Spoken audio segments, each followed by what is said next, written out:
दरअसल कहानी दो कैरेक्टर्स की है, एक नार्सिसिस है और एक ईको है, या एको है जो भी आप बोलते हैं उसको। देखिए, दुनिया के सभी धर्मों में जो शुरुआती कथाएं हैं, कहानियां हैं ना, बहुत रोचक कहानियां हैं। और पेरेंट्स की कोशिश क्या होती थी, कहानियों के माध्यम से बच्चों को नैतिक मूल्य सिखा दें। ये दुनिया के हर समाज में होता था। और बच्चे कई मुश्किल सवाल पूछ लेते हैं, उनका जवाब देने के लिए भी कल्पनाएं कर लेते हैं। जैसे मैं सोचता हूं कि ग्रीक समाज में किसी बच्चे ने पूछा होगा कि जैसे आप कहीं जंगल में जाके जोर से आवाज दें तो आवाज बार बार रिपीट होती है, बाद में एक होती है, तो बच्चे पूछते हैं कि ये आवाज कहां से आ रही है। अब उस समय फिजिक्स इतनी विकसित नहीं थी कि फिजिक्स के बेस पे इसका आंसर आप दे सकें, तो फिर लोग कल्पनाएं कर लेते हैं। उन्होंने कल्पना कर ली कि ये जो आवाज है, इस आवाज के पीछे एक कहानी है बेटा, और वो जो कहानी है, वो कहानी ये कहानी है। तो क्या कहानी है समझ लीजिए, फिर आपको पूरा अंदाजा हो जाएगा कि ये शब्द कहां से पैदा हो रहा है। एक बहुत प्रसिद्ध लेखक हुए हैं रोमन लिटरेचर में, ओविड नाम के। उनका एक महाकाव्य आपने नाम सुना होगा, मेटामॉर्फोसिस उसका महाकाव्य का नाम है, जो सीजर ऑगस्टस के समय में लिखा गया था, यानी कि ईस्वी पूर्व 27 से ईसा पश्चात 14 के बीच में कभी लिखा गया था, मतलब ईसा मसीह के दौर में लिखा गया था लगभग। उसमें जो भाग 3 है, उसमें कहानी आती है, ये वाली कहानी। क्या कहानी है? ग्रीक कहानी है, ग्रीस की, यूनान की कहानी। ये एक लड़का था नार्सिसस, और ये कौन था? तो एक देवता है, नदियों के देवता ग्रीस में। जैसे हमारे होता है ना कि वर्षा के देवता, सूर्य देवता, चंद्र देवता, वहां भी खूब देवता माने जाते थे उस समय में। तो जो नदियों के देवता थे, सिफिसस बोलते थे उनको। और साथ में एक अप्सरा थी। अप्सरा शब्द यहाँ भी खूब चलता है ना, हमारे मेनका को अप्सरा माना गया। और कौन अप्सरा है?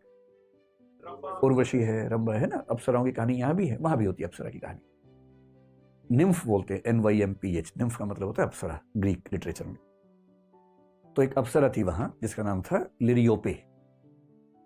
तो लिरियोपे नाम की अप्सरा और सिफिसस नाम के नदी देवता का जो पुत्र था, उसका नाम था नार्सिसस। में एन लिख देता हूं। अब अप्सरा का बेटा है, देवता का बेटा, तो स्मार्ट, सुंदर तो होगा ही होगा, बहुत ही सुंदर था। हमें अक्सर गलतफहमी ये होती है कि अपनी सुंदरता की वजह हम है, जबकि हम होते नहीं उसकी वजह, तुक्के से मिली होती है वो, तो है ना। तो इस बेचारे को ये नहीं पता था जो आपको पता है कि तुक्का है।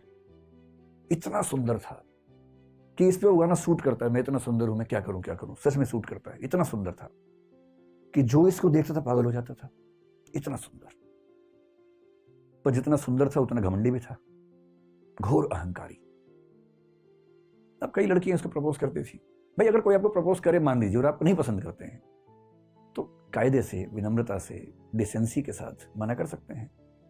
सबसे अच्छा तरीका आप ये कहें कि मैं माफ़ी चाहता हूं, मैं पहले से कहीं जबान दे चुका हूं, वायदा कर चुका हूं। बेशक ना दियो, कम से कम उसका अपमान तो नहीं होगा, सम्मान के साथ मना कर दीजिए। पर कुछ लोगों को सब मजा नहीं आता, उनको मजा आता है नीचा दिखाने में। कोई आपके पास आके बोले कि आप मुझे अच्छे लगते हैं, आप बोले तू शीशा देखा कभी? अरे भाई, अपनी औकात में रह के सपने देखा कर। अजीब हाल है, भिखारी कहीं का। तो अब ये क्या तरीका हुआ मना करने का? अरे मना ही करना है तो कायदे से मना कीजिए ना। आपका जीवन आपकी संपत्ति है, समझ में आ गया। आप अपनी पसंद का व्यक्ति चुनेंगे, समझ में आता है। पर आप किसी का भी अपमान करते चलेंगे तो सही बात नहीं है। इस घमंडी लड़के को इस बात का एहसास नहीं था, खूब अपमान करता था। किसी लड़की ने आके बोला, उसको इतना नीचा दिखाता था कि तू अपना मुंह देख, कैसी है तू, ये है वो है। पर लड़कियां बेचारी उसके बाद जीना भूल जाती थी कि इतना अपमान कर दिया है, विष का घूंट पीती थी।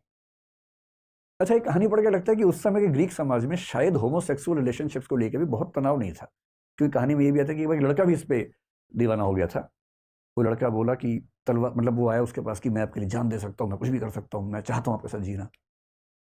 तो उसने कहा, जान दे सकता है तो जान दे दे। वो अवाक रह गया, तो उसे तलवार निकाल के दी कि ले जान दे दे भाई, तो ये शौक है तो। उसने सच में अपनी गर्दन काट दी और मरने से पहले भगवान से प्रार्थना की कि इस आदमी को सबक सिखाना कि जितना नीचा दिखाता सब लोगों को। पर इसको एहसास था नहीं इस बात का। उसी समय एक और लड़की थी।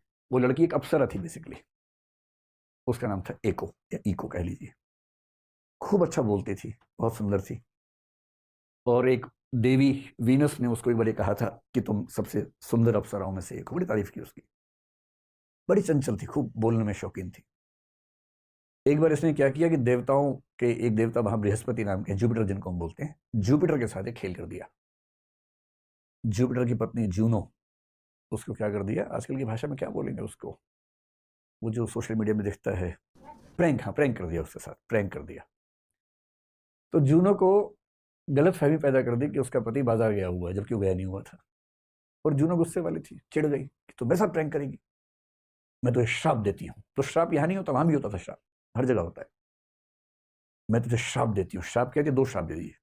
पहला, तू अपनी ओर से कोई भी वाक्य बोल ही नहीं पाएगी। और दूसरा, अगर किसी और ने कोई वाक्य बोला होगा तो तू केवल उस वाक्य के अंतिम कुछ शब्दों को ही दोहरा पाएगी। इको ऐसे ही होती है ना, तो पूरा इको की कहानी बना दी है। अब तू अपनी ओर से कोई नया वाक्य नहीं बोल सकती, और जो वाक्य बोला गया है उसके अंत के कुछ शब्दों को दोहरा सकती है। इतना ही बोलने का अधिकार तेरे पास है।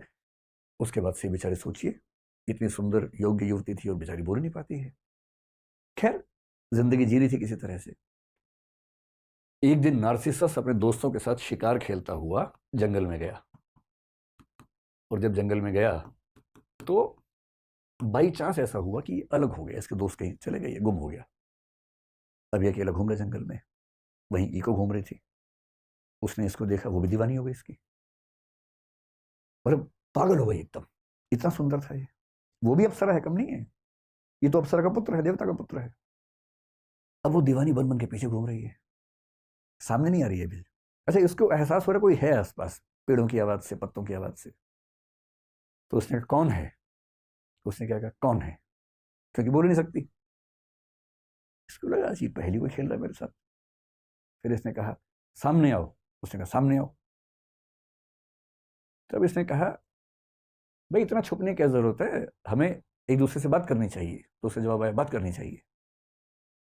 फिर थोड़ी देर के बाद वो सामने आ गई, और वो प्रेम में ऐसी दीवानी थी कि सीधे फिल्मी अंदाज से दौड़ी उसके पास गई गले मिलने के लिए। ऐसी दीवानी हो गई थी, क्योंकि उसको लग रहा था कि बात बढ़िया चल रही है। उस उम्मीद में भाग गई, और जैसी पास आई तो उसने यूं कहा रुको, दूर हो, ठीक ठीक।